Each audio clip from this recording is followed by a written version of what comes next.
Hello नमस्ते दोस्तों, आशा करता हूँ आप सभी अच्छे होंगे दोस्तों। आज आपका फिर से स्वागत है GK and GS classes bye CP Rawat में दोस्तों। आज हम बात करने वाले हैं वायुमंडलीय नाइट्रोजन की चक्रण के बारे में तथा वायुमंडल से स्थिरीकरण किस प्रकार से मिट्टी में होता है, मिट्टी से स्थिरीकरण किस प्रकार से वायुमंडल में होता है, जिससे क्या है दोस्तों नाइट्रोजन की प्रतिशतता क्या है निश्चित बनी रहती है। तो दोस्तों आज इस वीडियो में हम बात करने वाले हैं पूरी नाइट्रोजन चक्रण के बारे में।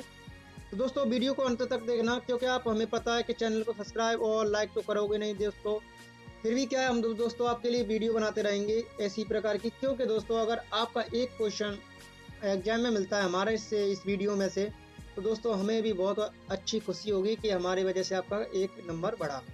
तो दोस्तों ठीक है दोस्तों, तो आप एंड तक इस वीडियो को देखना, ठीक है दोस्तों।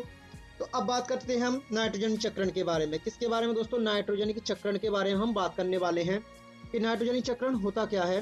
तो नाइट्रोजन चक्रण में क्या होता है दोस्तों, जब वायुमंडल में नाइट्रोजन पता है आपको कितने प्रतिशत होती है, तो दोस्तों वो होती है अपनी 78%। कितनी होती है दोस्तों? 78% अपनी नाइट्रोजन होती है।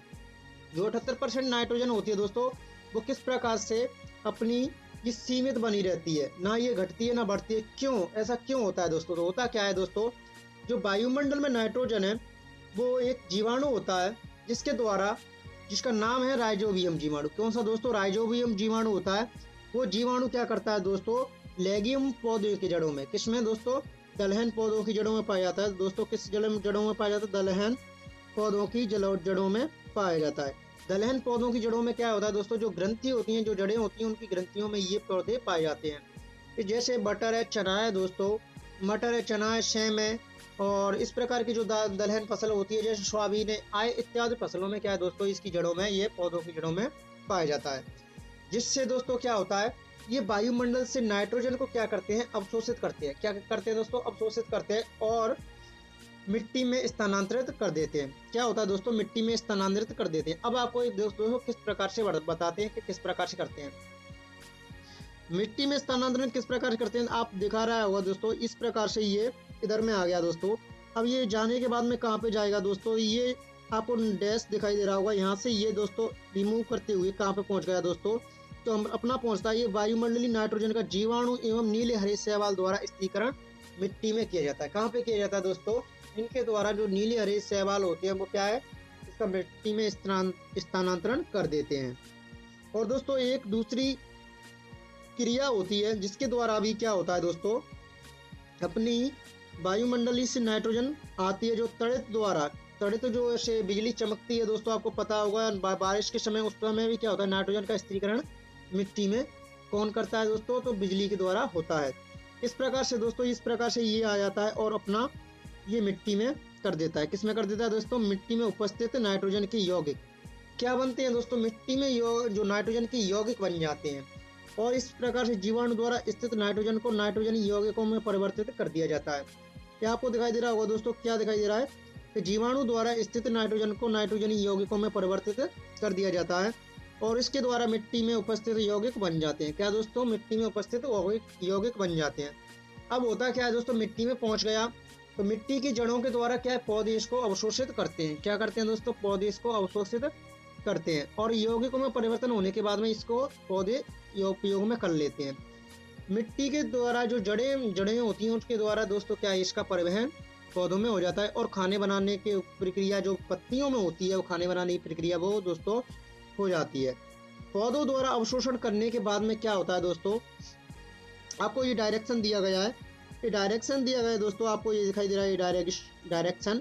तो अवशोषण करने के बाद में पौधे क्या करते हैं, पौधे तो खा लेते हैं दोस्तों। तो पौधे से जो हम भोजन प्राप्त करते हैं, जंतु द्वारा भोजन प्राप्त करना पौधे से क्या होता है, जैसे हमने पौधे से भोजन प्राप्त किया तो नाइट्रोजन हमारे शरीर में आ जाएगी। कहाँ पे आ जाएगी दोस्तों?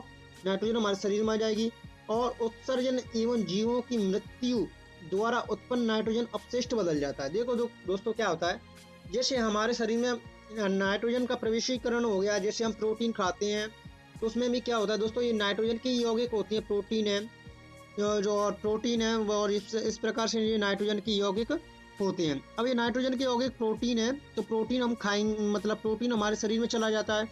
एवं नाइट्रोजन अन्य पदार्थ भी होते हैं तो दोस्तों हमारे शरीर में जाने के बाद में क्या होता है, ये दोस्तों परिवर्तित हो जाते हैं। जैसे कि मूत्र है दोस्तों, क्या है मूत्र? तो एक उत्सर्जनिक पदार्थ है उत्सर्जित करते हैं मूत्र को तो जमीन में चला जाता है दोस्तों। इस प्रकार से क्या है दोस्तों, ये जमीन में चला जाता है। और जमीन में जाने के बाद में क्या होता है दोस्तों, जब ये मृत्यु हो जाती है किसी जीव की, तो भी क्या होता है दोस्तों, उन जीवाणुओं के द्वारा इसको मिट्टी में परिवर्तित कर दिया जाता है। और इस मिट्टी के द्वारा दोस्तों, इसका परिवर्तन होने के बाद ये मिट्टी से कहाँ पे पहुंच जाता है, जीवाणुओं द्वारा नाइट्रोजनी यौगिकों, मतलब जीवाणु द्वारा नाइट्रोजन यौगिकों का गैसीय नाइट्रोजन में परिवर्तित हो जाता है। जो यौगिक थे हमारे शरीर के अंदर, वो दोस्तों हमारे उत्सर्जन के द्वारा या मृत जीवों के द्वारा किसमें मिल गए, मिट्टी में मिल गए। मिट्टी के बाद में दोस्तों कहाँ पे पहुंच गया, ये गैसों में परिवर्तित होकर और वायुमंडल में पहुंच जाता है। कहाँ पे पहुंच जाता है दोस्तों, वायुमंडल में पहुंच जाता है। अब वायुमंडल की जो नाइट्रोजन थी वो वायुमंडल में पहुंच गई, हमारा तो इससे कोई लेना देना था, जो बीच में प्रक्रम हुआ वो हमारे साथ में हुआ, लेकिन दोस्तों कहाँ पे पहुंच गई, ये दोबारा से वायुमंडल में पहुंच गई। जब वायुमंडल में ये दोस्तों पहुंच जाती है, ये वायुमंडल में जब पहुंच जाती है तो क्या है दोस्तों, जो वायुमंडल की प्रतिशतता होती है वो एकदम नियतांक रहती है। क्या रहती है दोस्तों, नियतांक रहती है। इस प्रकार से दोस्तों हमारे जो नाइट्रोजन का चक्रण होता है वो पूरा हो जाता है। ठीक है दोस्तों, तो आपको अगर ये वीडियो अच्छी लगी हो तो दोस्तों लाइक जरूर कर देना, मतलब नहीं करोगे मुझे पता है। ठीक है दोस्तों, आगे बढ़ते हैं। अब आप